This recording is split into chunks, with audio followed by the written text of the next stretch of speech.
Welcome. Thank you for joining me on the Done and Dusted, the transfer window news show here at the Gooner channel. I'm covering 5 stories today, the biggest 5 stories.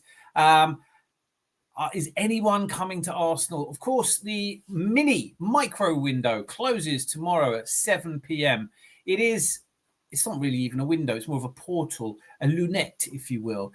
And of course, it reopens again a week later. This window, in fact, was only created for the World Club Cup, a tournament I'm sure we're all massively looking forward to.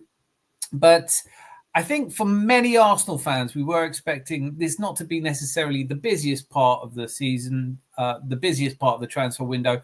But we had, I think, hoped to see somebody in. And the first person I think we all expected to come through the doors because we were told in January by Sami Mokbel that he's coming in. It is, in fact, Zubimendi. Zubidoo, where are you? Those of us who watched the Nations League final yesterday, the Iberian final, where Spain, who I think were everybody's favourites, took on Portugal with a 40-year-old Cristiano Ronaldo still somehow playing, and not just playing, but scoring the equaliser, which helped Portugal to a memorable victory.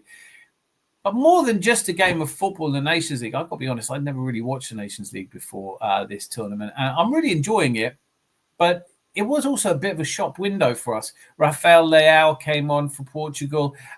Looked great. He's a sort of footballer I love to watch, but nothing really happens. And, of course, Nico Williams, who started the game for Spain, also looked really good, but without that kind of positive impact. Zubimendi got the game going with a goal. And I have to say, I haven't seen as much of him as many people who comment on Martin Zubimendi. But I could see yesterday why he's in such hot demand. Does the simple things really well and helps you build from the back. So what is happening? We were told in January that he was coming to Arsenal, that everything had been agreed. Sami Mokbel broke the story. But more recently, it was doubled up on by the gospel of football transfers himself, Fabrizio Romano, who gave this an here we go. And as all of us who follow Fabrizio will know, he doesn't give those away with petrol. So Zubimendi is definitely coming in. Then last week, just before the transfer window opened, or in our case, was slightly ajar, there were rumours, strong rumours, that he was coming to London to do a medical. He scotched those rumours by producing a photo of himself on the beach and later gave interviews in Spanish newspapers talking about how this is always the case. He sometimes wakes up in the morning and finds out what he's doing. So he was pouring scorn on the fact that a lot of this is just rumours and nonsense. But he went on to say that one of his idols is Xabi Alonso, and they didn't know what the summer was going to bring. So it was started to be reported that when Xabi Alonso finally gets to Real Madrid, that he might actually want to put a bid in for this plan. And every reason to think that might be the case as well.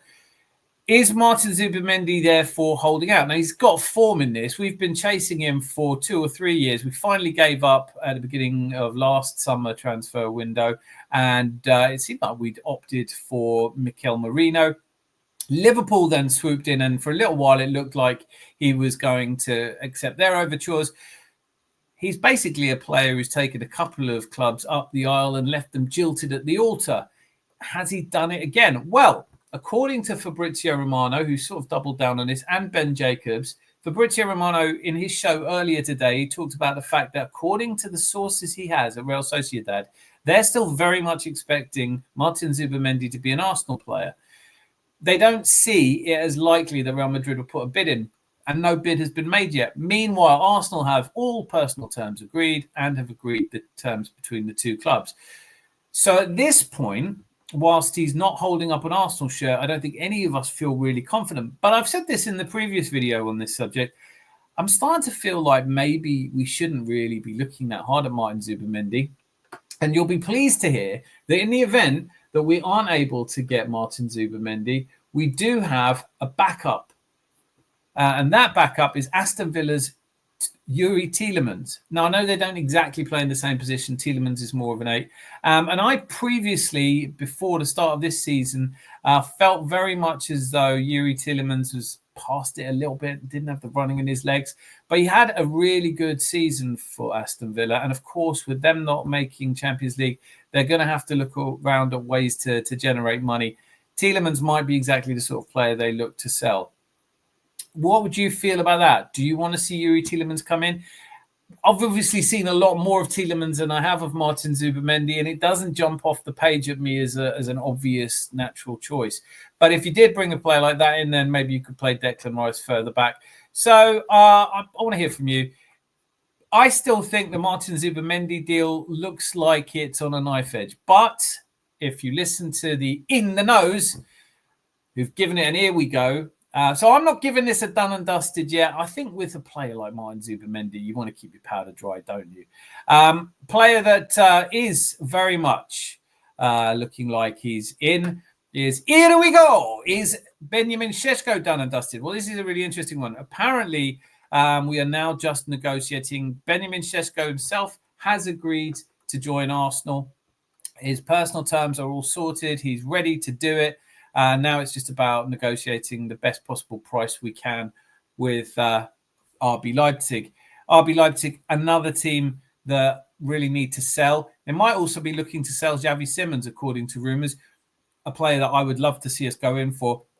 But certainly we all know that Benjamin Šeško will not be playing at RB Leipzig next season and has a couple of options. We are the strongest option. We are the only club bidding at the moment, and that might be because other clubs can see that decision's already made. This deal is too far advanced. Well, I say no other clubs. There is one particular club who've come in for him or are threatening to make a bid, and that is the Saudi Arabian Al Hilal, who may, after having tried very hard to sign Victor Osimhen, may have to be looking elsewhere. And that is because Victor Osimhen has apparently rejected Saudi. 5 bids have been he's rejected, and it's a £35 million a year deal that he has rejected. The reason for that rejection is because he wants to stay in Europe. Now, as far as I can see, there are no strong bids for him. And let's bear in mind that in order to sign him, we'd still have to pay Napoli somewhere in the region of £60 million. Perhaps a little north of £60 million.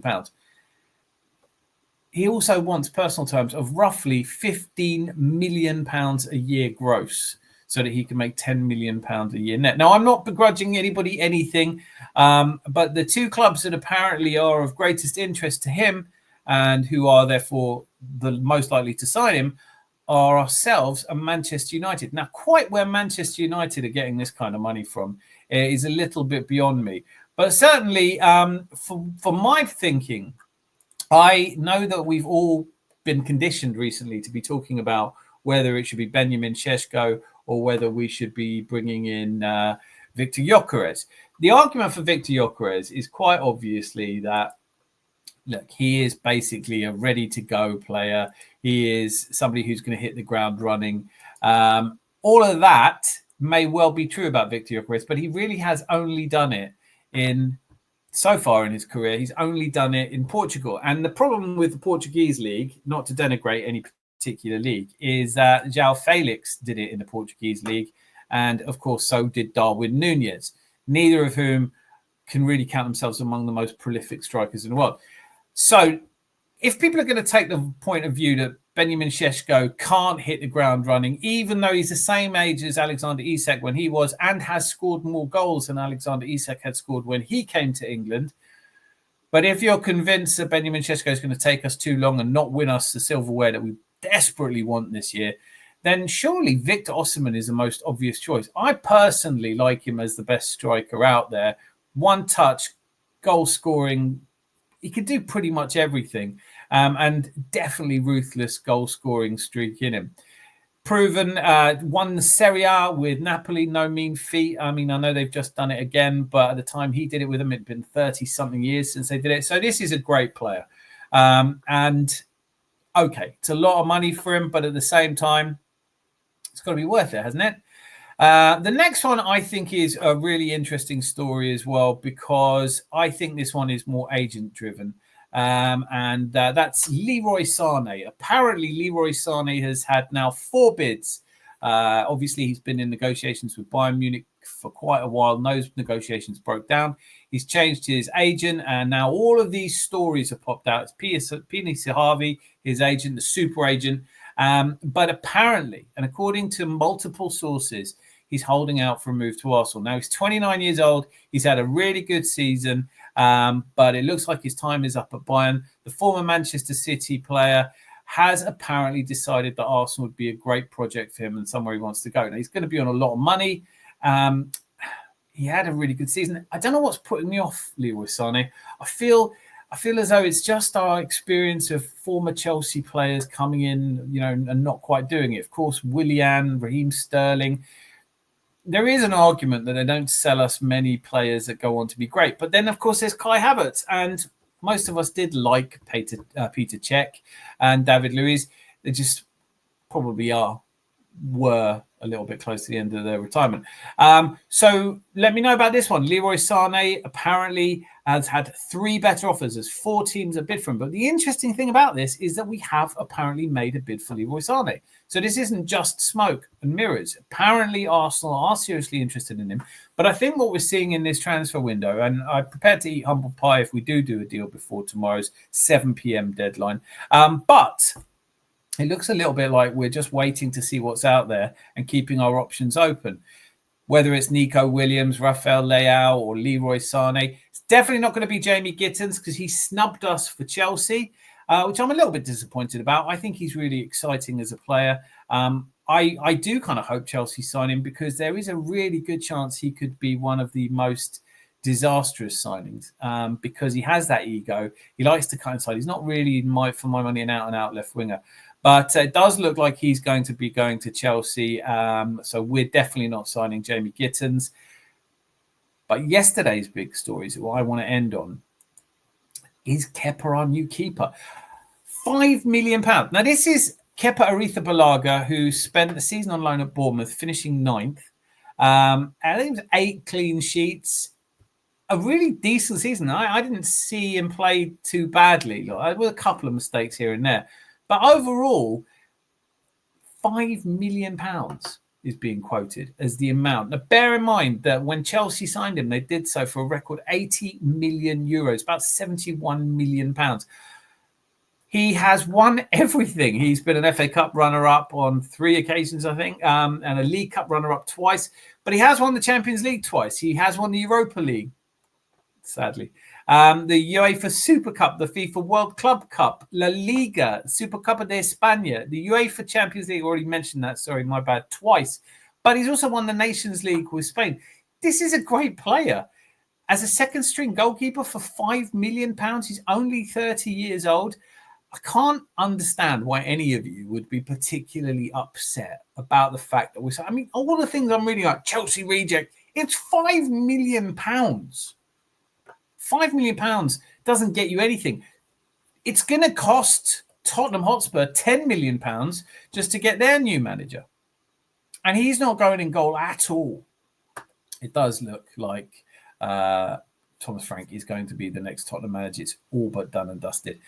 But Kepa Arrizabalaga looks like he's coming in. Great number 2 for David Raya. I think he's probably going to play in the League Cup games. Hopefully we get to the final this time. Hopefully he puts some silverware in there. But he's an experienced player, tons of pedigree. Let me know in the comments. So, just to recap, Zubimendi is, according to the In the Know section of the media, who make their money by being right on these things, or at least from mostly sitting on the fence, Zubimendi is still most likely to come to Arsenal. But it would be nice if he'd come out and say something to that effect himself. Victor Osimhen has rejected the chance to play in Saudi Arabia for the right to stay in Europe, although where is not clear yet. Apparently, he has his heart set on playing in the Premier League.